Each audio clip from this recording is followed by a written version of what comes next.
Shalom saudaraku, kembali lagi di live study sebab orang yang berhenti belajar, berhenti bertumbuh. Mari kita bersatu di dalam doa. Bapa yang baik, bicaralah kepada kami. Kami lapar, haus, rindu akan kebenaran firman-Mu. Dalam nama Tuhan Yesus kami berdoa. Amin. Saudaraku, apa kabar? Kita akan membahas Lukas 6 ayat 37 sampai 42. Lukas 6 ayat 37 sampai 42 bicara tentang hal menghakimi. Sebenarnya hal menghakimi ini sudah dibahas di Matius 7. Tetapi kenapa sampai saya mau balik lagi dan membahas ini? Sebab hal menghakimi di kitab Lukas ini ada satu ayat yang harus saya bahas. Ini ayat yang penting yang saudara pasti udah sering dengar. Yuk kita baca dulu. Dari ayat yang ke-37, janganlah kamu menghakimi, maka kamu pun tidak akan dihakimi. Dan janganlah kamu menghukum, maka kamu pun tidak akan dihukum. Ampunilah dan kamu akan diampuni. Ya. Ayat 37 ini adalah rangkaian pengajaran jangan menghakimi, dan ini sangat penting ya. Kenapa ini perlu diberikan penekanan khusus? Sebab manusia itu memang punya kecenderungan. Apa kecenderungan manusia? Kecenderungan manusia adalah cepat menilai dan menghakimi orang lain tetapi tidak pernah sadar tentang keberadaan dirinya. Maka di sini langsung dikatakan kamu jangan menghukum, ampuni, jangan menghakimi. Oh iya, kita itu memang selalu cepat sekali untuk melihat kekurangan orang lain, cepat untuk melihat kesalahan orang lain. Tapi kita suka gak sadar dengan keberadaan diri kita sendiri. Nah, coba kita lihat ayat ke-38. Saya bacakan dulu deh sampai selesai ya. Berilah dan kamu akan diberi suatu takaran yang baik, yang padat dan digoncang-goncang sampai tumpah keluar. Dan akan dicurahkan keribaanmu, sebab ukuran yang kamu pakai untuk mengukur akan diukurkan kepadamu. Yesus mengatakan pula suatu perumpamaan kepada mereka. Dapatkah orang buta menuntun orang buta? Bukankah keduanya akan jatuh ke dalam lubang? Seorang murid tidak lebih daripada gurunya, tetapi barang siapa yang telah tamat pelajarannya akan sama dengan gurunya. Mengapakah engkau melihat selumbar di mata saudaramu, sedangkan balok di dalam matamu sendiri tidak engkau ketahui?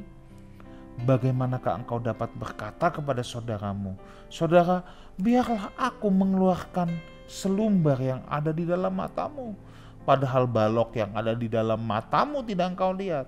Hai orang munafik, keluarkan dulu balok dari matamu, maka engkau akan melihat dengan jelas untuk mengeluarkan selumbar itu dari mata saudaramu. Nah saudara, ini loh ayat ke-38 ini loh ya, yang saya mau betul-betul bahas. Ini sangat penting.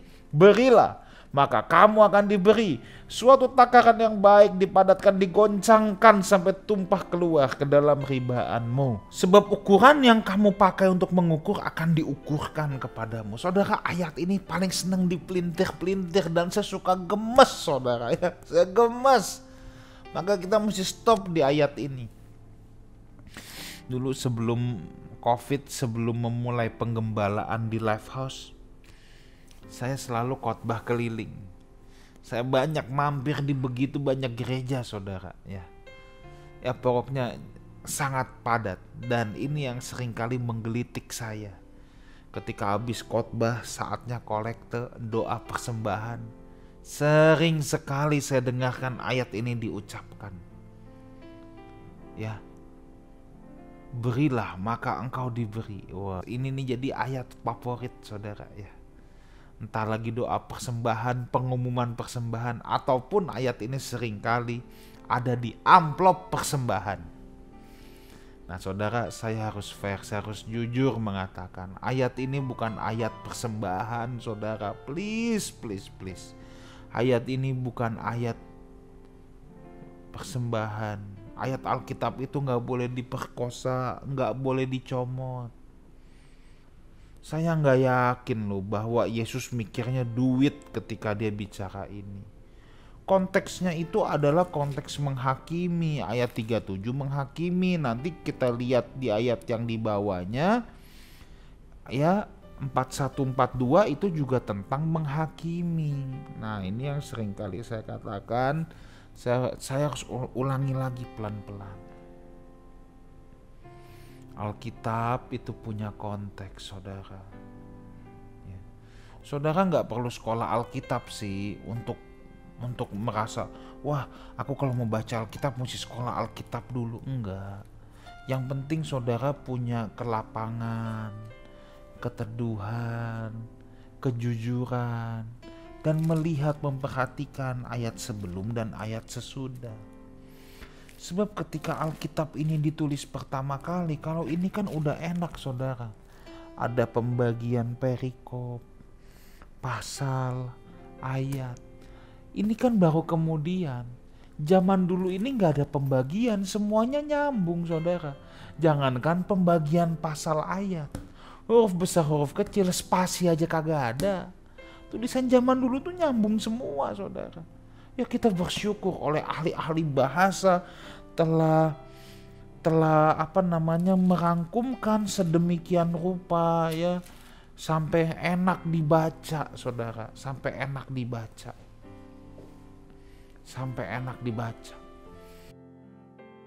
Nah, tapi kita jangan lupa, karena pada awalnya ini kan gak ada pemisahan perikop, jadi Alkitab itu punya konteks. Apakah yang saya maksud dengan konteks itu, saudara? Oh ya, kalau Alkitab lagi bicara tentang satu topik, misalnya lagi bicara tentang A, terus tiba-tiba dia bicarain yang lain B. Ini A sama B pasti berhubungan, pasti ada hubungan. Kalau A, B, C, oke, A ke B pindah topik, tapi B sama A ada hubungan. C, oke, C ke B ada hubungan. Nah tapi kalau A, B, A, ini udah pasti B ini taliannya sama A, karena dia nggak lagi pindah tema, pasti ada talian. Nah demikian juga ayat ini, kita bisa melihat pola jangan menghakimi itu AA-nya, A. Terus tiba-tiba bicara berilah maka kamu diberi. Nah ini B. Di belakangnya bicara lagi tentang balok. Nanti kita bahas juga singkat. Ini kan yang balok udah dibahas di Matius. Ya, tapi nanti kita ulangi lagi singkat. Nah ini A lagi tentang menghakimi lagi. Jadi ini udah pasti bukan ayat kolekte. Pasti bukan, saudara. Nah, di sini Alkitab hanya ingin menekankan ya, jangan cepat menghakimi orang lain. Berilah maka kamu akan diberi, suatu takaran yang padat digoncangkan. Itu bicara ayo dong. Kalau orang Chinese bilang, saya suka bilang ini bahasa Ibrani, cincai dong. Ya, cincai, udahlah, tutup sebelah mata gitu loh. Artinya sama orang jangan pelit-pelit. Tapi ini bukan bicara duit, saudara, apalagi duit persembahan.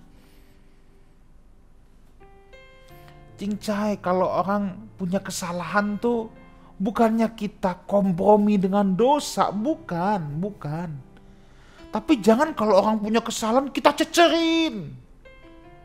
Nah kita sendiri gak sadar diri kita juga banyak kesalahan. Kalau orang bikin salah, maklumi, dia tuh manusia juga, kasih dia kesempatan berubah, jangan dicecer. Harus cincai, jangan pelit, harus berbelas kasih sama orang lain. Makanya diteruskan ayat 39, Yesus mengatakan pula suatu perumpamaan, dapatkah orang buta menuntun orang buta? Bukankah keduanya jatuh ke dalam lubang? Nah itu dia, kita aja masih banyak salah kok udah mau menghakimi orang lain? Ya kan, orang buta menuntun orang buta, kita aja masih buta, kok mau nuntun dan tunjukin jalan sama orang lain tuh gimana ceritanya sih? Kita aja masih buta kok Kok so tahu seakan bahwa kita bisa lihat dunia ini. Nah itu yang Tuhan sedang tentang. Nah jadi kita harus memahami ya saudara ya, ayat ini sekali lagi bukan bicara tentang persembahan. Orang kalau otaknya udah duit terus susah gitu ngeliatin, wah ini nih duit nih pas ini. Nah ya otaknya udah duit, itu masalahnya. Tapi ini penulis Lukas lagi gak mikir duit. Yesus ngomong juga gak mikir duit. Jangan semua dicampur adukan dengan duit. Tetapi prinsip belas kasihnya itu benar. Jangan hitung-hitungan sama orang. Ya. Kalau kita diberkati banyak, kita mau memberi sama orang, itu oke. Tapi ini bukan kolekte, ingat. Sebab kalau ini saudara masukkan ke kolekte, kita jadi dagang sama Tuhan. Iya, kita jadi dagang sama Tuhan. Nih Tuhan, aku pancing dikit ya. Nanti Tuhan balikin aku yang luber-luber loh. Waduh, buset dah. Kasih satu gayung, Tuhan balikin satu kolam. Bukan satu ember lagi. Ini dagang sama Tuhan. Ya, ini nih maunya cuan nih. Sama Tuhan juga maunya cuan. Enggak saudara, jangan. Ini ayat bukan ayat persembahan. Maka baca Alkitab itu nurani harus bersih. Kalau saudara, kan saya udah katakan, saya suka kasih perumpamaan ini. Kalau saudara main ke rumah saya, terus saya katakan, yuk anggaplah seperti rumah sendiri. Ayo silakan makan semuanya. Kalau dikatakan, kalau saudara bertamu ke rumah orang itu bilang, ayo silakan anggap seperti rumah sendiri. Ayo Pak, ini banyak makanan, makan semuanya. Artinya saudara boleh cobain, boleh makan semua makanan yang ada di meja. Tapi bukan kaki mejanya loh kalau yang saudara makanin. Jangan tuan rumahnya bilang, ayo Pak makan semua. Gagang pintunya saudara mut-mut, sofanya saudara gigitin. Kan edan begitu. Hah? Lalu kita bilang, tapi ini kan semuanya. Nah itu ngeres otaknya. Nah maka sama Tuhan jangan dagang. Seperti yang dulu saya jelaskan juga di Injil Matius. 30, 60, 100 itu kan juga selalu. Nah kalau yang di doa persembahan lebih banyak yang 30, 60, 100 tuh. Tuhan kami berdoa biar Engkau yang mengembalikan 30, 60, 100 kali lipat ganda. Buset loh. Ini mah biar dagang juga bocengli. Ada orang bilang ini mah bukan bocengli lagi, gobanli ini. 100 kali, nih aku kasih cepeceng Tuhan, nanti balikin cap tiau, buset. Aku kasih 1 juta, nanti Tuhan kembalikan 100 kali lipat jadi 100 juta. Oh, jangan dagang sama Tuhan, saudara. Jangan dagang sama Tuhan. Itu nggak bicara kolektor, ini juga nggak bicara kolektor. Tuhan ajarin yuk cincai sama orang. Jangan pelit. Ya. Jangan pelit untuk berbelas kasihan. Tapi ini bukan kolektor. Ingat itu. Ini bukan kolektor. Kalau Lifehouse Family ya, saudara tidak akan menemukan ini di amplop persembahan. Nggak boleh ya. Saya tuh juga, saya paling nggak pernah mau mengajarkan jemaat untuk berdagang sama Tuhan. Kalau kasih nanti Tuhan kembalikan berlipat-lipat. Enggak. Kasih itu dasarnya satu. Bukan karena kita mau dikembalikan yang luber-luber. Kalau kita memberi, mendukung pekerjaan Tuhan. Satu motivasi kita. Oke, dua. Yang pertama, kita mengasihi Tuhan. Yang kedua, kita mau jadi saluran berkat. Kita mau jadi perpanjangan tangan Tuhan. Udah itu aja motivasinya. Enggak perlu ada motivasi yang lain. Enggak perlu kita mikir nanti Tuhan kembalikan berapa. Tapi tentunya kalau orang berbuat baik sama kita, orang memberkati kita harus mendoakan mereka. Kiranya Tuhan yang membalaskannya. Oh iya, saya selalu mendoakan. Saya selalu berdoa Tuhan, pelayanan ini bisa berjalan. Kiranya Tuhan yang membalaskan orang-orang yang telah ikut ambil bagian dalam pelayanan ini. Ini kan pelayanan Tuhan. Gereja ini bukan punya saya, saudara. Saya membalas, saya juga tidak bisa. Dan sebenarnya yang Yang akan membalas ya saya hanya bisa mendoakan. Dan yang akan membalas Tuhan, sebab gereja ini pun punyanya Tuhan. Tuhan bosnya, bukan saya. Saya hanya gembala yang dipercayakan oleh Tuhan. Gembala itu bukan bos. Gembala itu justru pelayan para domba. Yang melayani domba-domba Tuhan. Memberi makan, makanannya siapa punya? Gembala punya? Bukan, makanannya Tuhan punya. Ya, clear ya?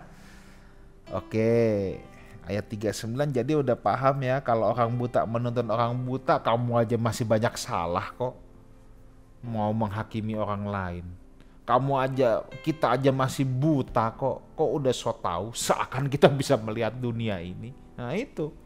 Ya, kan konteksnya menghakimi. Jadi kita harus melihatnya begitu. Ayat 40, seorang murid tidak lebih daripada gurunya, tetapi barang siapa telah tamat pelajarannya akan sama dengan gurunya. Artinya apa? Fokus dulu pada pengembangan diri, belajar dulu, jangan komentarin orang, masih murid aja. Kan gitu saudara. Seringkali tuh kita begitu, kita hanya bisa jadi komentator. Komentator itu adanya memang di pinggir lapangan. Pernah nggak lihat permainan sepak bola? Ya, misalnya. Aduh, gimana sih tuh udah hadap-hadapan sama kiper kagak masuk. Itu komentator. Suruh dia yang main, kagak bisa juga. Aduh, bola tinggal gitu aja kok nggak masuk. Atau lagi nonton pertandingan bulu tangkis, aduh masa smash gitu aja nyangkut. Tahu nggak kalau kita yang disuruh main lawan dia, dikasih telur gajah kita 0. Nah Tuhan tuh mau bilang, fokus dulu belajar, kembangkan dulu diri, jangan hanya hobinya komentarin orang.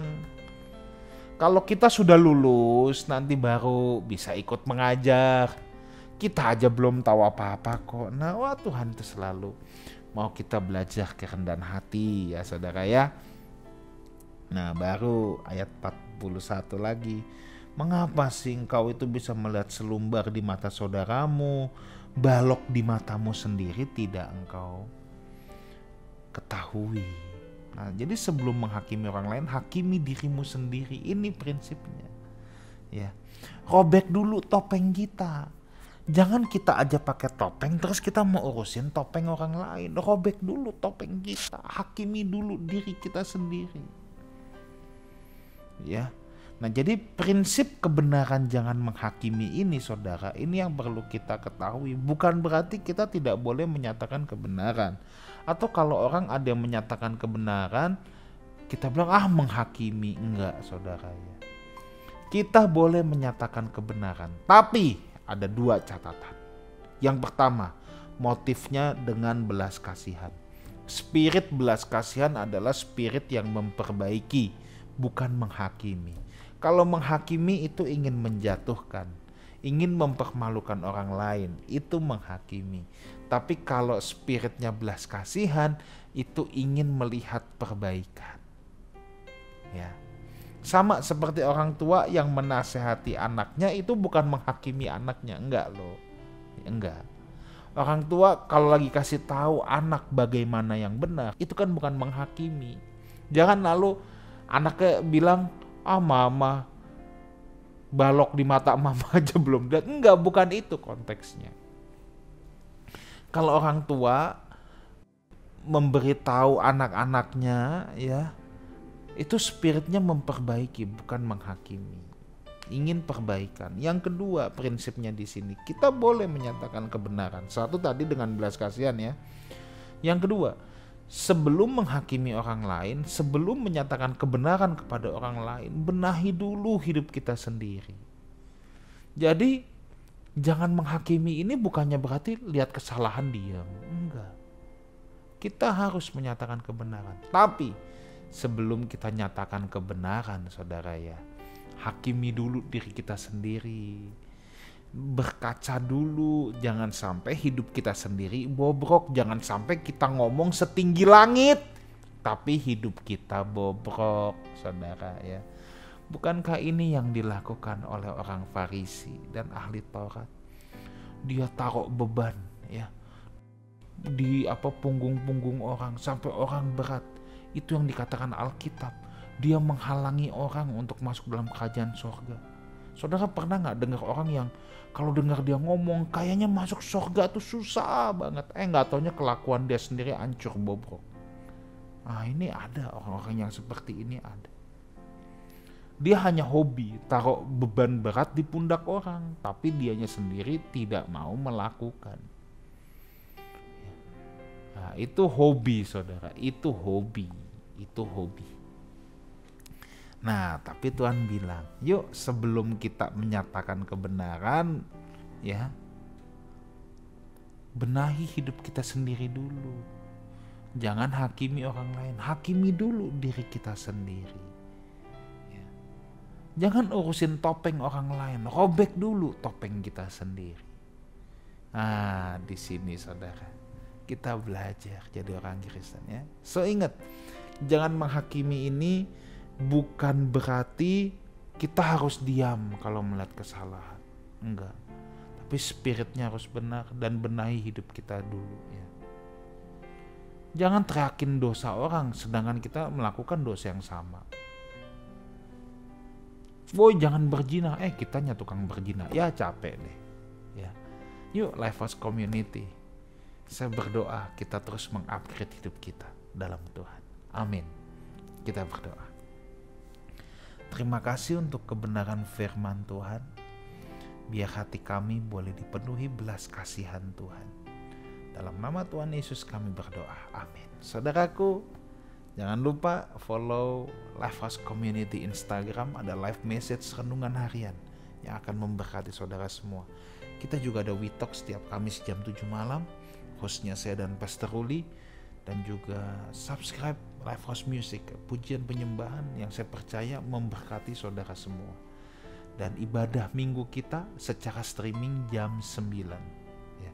Kalau saudara yang mau datang, kalau kita sudah offline ya, saudara bisa lihat pengumuman itu juga adanya di Instagram. Kalau kita offline, kita ada ibadah jam 9 dan jam 11 di Wang Plaza lantai 2. Wang Plaza lantai 2, jam 9 dan jam 11. Tuhan Yesus menyertai kita semua. God bless you.